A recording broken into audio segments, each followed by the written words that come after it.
할렐루야, 사랑하는 반석의 성도 여러분, 10월 15일 아침 까마귀 배송 시간이 돌아왔습니다. 자, 오늘은 어제에 이어서 시편 25편의 말씀으로 함께 은혜를 나누고자 합니다. 여러분, 이 시편 25편은 구약의 히브리 형식의 문학 가운데 답관체라는 것이 있습니다.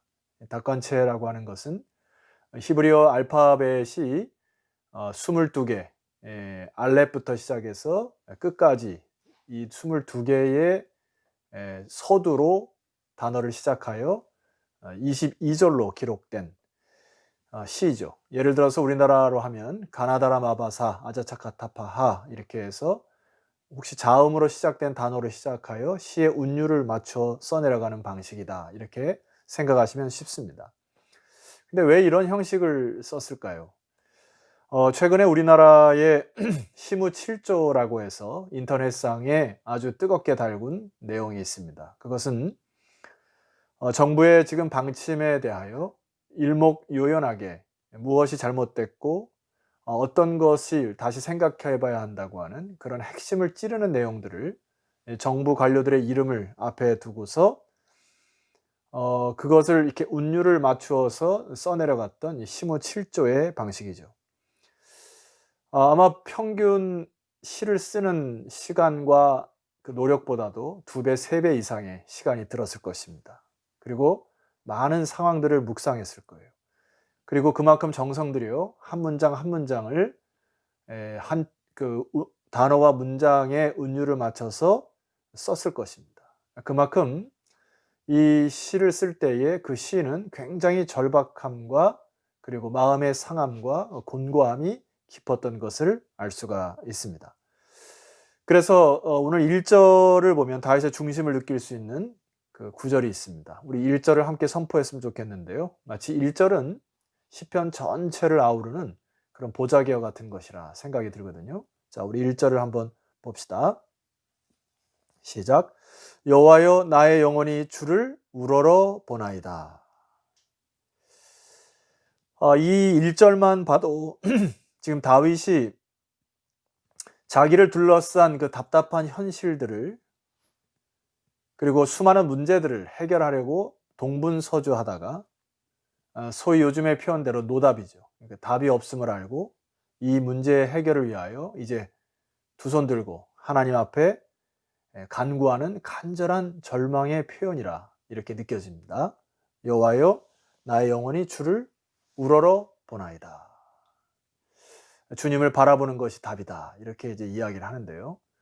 전체 이 시의 구조를 보면 1절부터 한 9절 정도까지가 앞달나게 되고요. 굉장한 간구에 대한 이 부분이고, 그 다음에 12절부터 마지막 절까지는 그 문제에 대한 해결책들을 이제 받게 되는데요. 9절과 10절에 어떤 내용이 이 문제의 키를 갖고 있다, 그렇게 생각이 됩니다. 자, 먼저 그 2절부터 시작해서 다윗이 그런 답답함 속에, 공고함 속에 부르짖는 다윗의 자세를 한번 봤으면 좋겠습니다. 자, 2절 말씀 보실까요?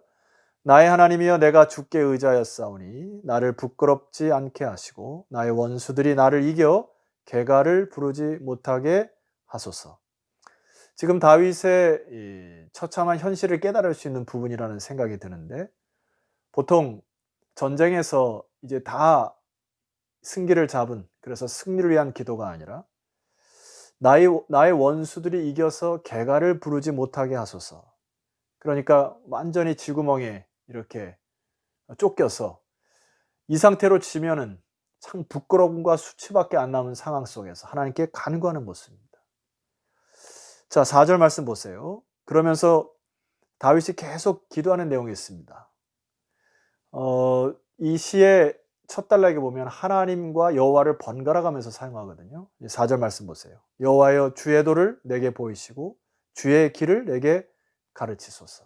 5절, 주의 진리로 나를 지도하시고 교훈하소서. 주는 내 구원의 하나님이시니 내가 종일 주를 기다리나이다.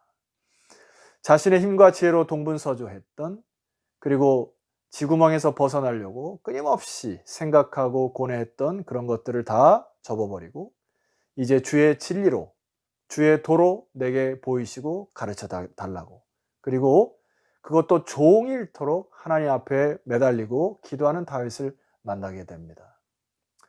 자, 그러한 결과 기도 후에 깨달은 것이 있었던 것 같아요. 자, 7절 말씀 보니까 여호와여 내 젊은 시절의 죄와 허물을 기억하지 마시고 주의 인자하심을 따라 주께서 나를 기억하시되 주의 선하심으로 하옵소서. 도대체 이것을 어떻게 해결할까 하다가 하나님 앞에서 자기 자신을 비추니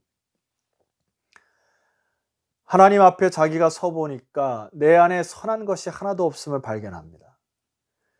그래서 어느 순간 자기의 죄악과 자기의 교만함 이런 것들이 발견돼요. 아, 나 같은 존재는 하나님께서 도우시지 않을 것이다 라고 하는 그런 죄책감으로 휩싸일 수 있습니다. 그런데 이 다윗은 바로 이 상황 속에서 무엇라 기도하냐면 여호와여 내 젊은 시절의 죄와 허물을 기억하지 마옵소서 하고 주의 인자하심을 따라 주님에게 초점을 두고 있습니다. 주의 선하심으로 이 일을 감당케 해달라고. 그래서 여호와는 8절 선하시고 정직하시니 그러므로 그의 도로 죄인들을 교훈하시리로다. 심지어 나의 개인의 죄까지도 하나님의 선하심과 정직하심으로 다스릴 수 있으므로 이제는 다윗의 마음속에 하나님에 대한 확신과 신뢰와 소망으로 서서히 나아가는 것을 봅니다. 그리고 앞에서 말씀드렸던 것처럼 그 비결이 바로 10절과 11절이라는 생각이 드는데요. 자, 10절과 11절을 읽어드리겠습니다. 여호와의 모든 길은 그의 언약과 증거를 지키는 자에게 인자와 진리로다. 11절 여호와여 나의 죄악이 크오니 주의 이름으로 말미암아 사하소서. 다윗이 지금 무슨 단어를 사용하고 있습니까? 여호와여 모든 길은 하나님의 언약과 증거의 무게가 있사오니 이제는 그것을 지키는 자에게 하나님께서 인자와 진리로 응답하심으로 내가 이제 나의 죄악조차도 주의 이름으로 말미암아 다시 사함을 받아 일어설 수 있는 용기가 생겼나이다 하고 하나님의 언약과 증거를 완전히 신뢰하는 다윗을 보게 됩니다.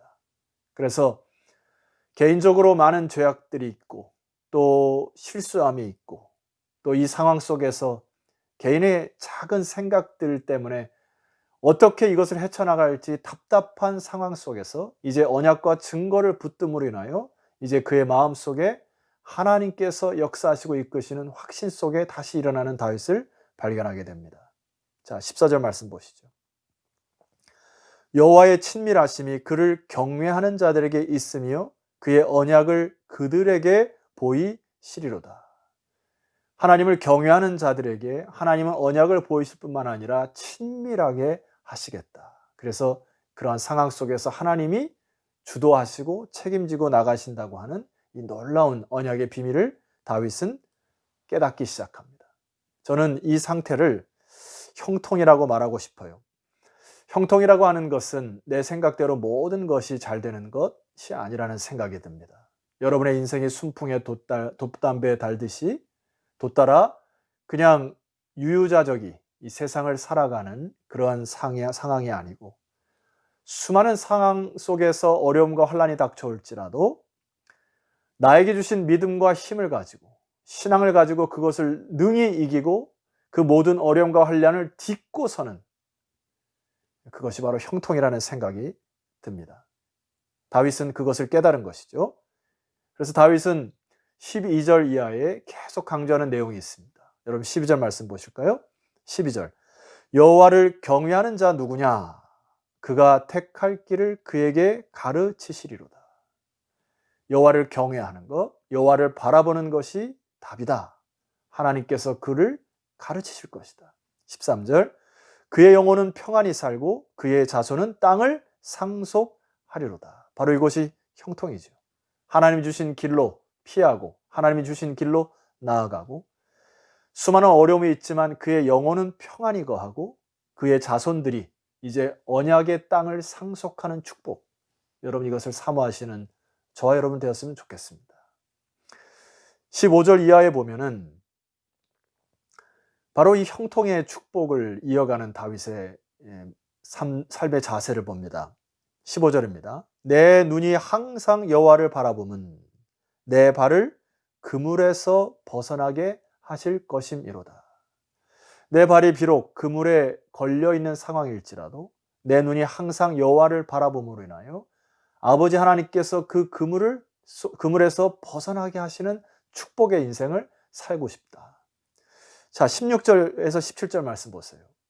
주여, 나는 외롭고 괴로우니 내게 돌이키사 나에게 은혜를 베푸소서. 내 마음이 근심이 많사오니 나를 고난에서 끌어내소서. 지금 다윗의 심적으로 서두에도 말씀드렸습니다마는 굉장한 곤고와 또 외로움과 근심이 쌓여있음을 보게 됩니다.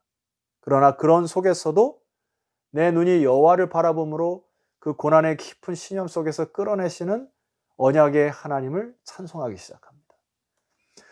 18절 이하에 보면 외부적인 압박과 환난에 대해서 이야기하고 있습니다. 나의 곤고와 환난을 보시고 내 모든 죄를 사하소서. 내 원수를 보소서. 그들이 수가 많고 나를 심히 미워하나이다. 내 영혼을 지켜 나를 구원하소서. 내가 죽게 피하오니 수치를 당치 않게 하소서. 다윗은 끝까지 외부의 원수들이 자기를 지금 옥죄는 상황 속에서도 하나님, 제가 이제 주를 바라보고 죽게 피하오니 주님께서 나의 수치를 물러가게 하실 것을 확신하나이다. 이렇게 기도를 하고 있습니다. 자, 성도 여러분, 다윗은 이 시의 결론을 이렇게 맺고 있습니다. 21절, 내가 주를 바라오니 성실과 정직으로 나를 보호하시옵소서. 주여, 나에게는 선한 것이 하나도 없사오니 나에게서는 죄악투성이오니 주님께서는 성실하고 정직하시오니 이제 모든 삶의 주권을 주 앞에 올려드리니 나를 보호하옵소서. 22절, 하나님이여, 이스라엘을 그 모든 환난에서 속량하소서.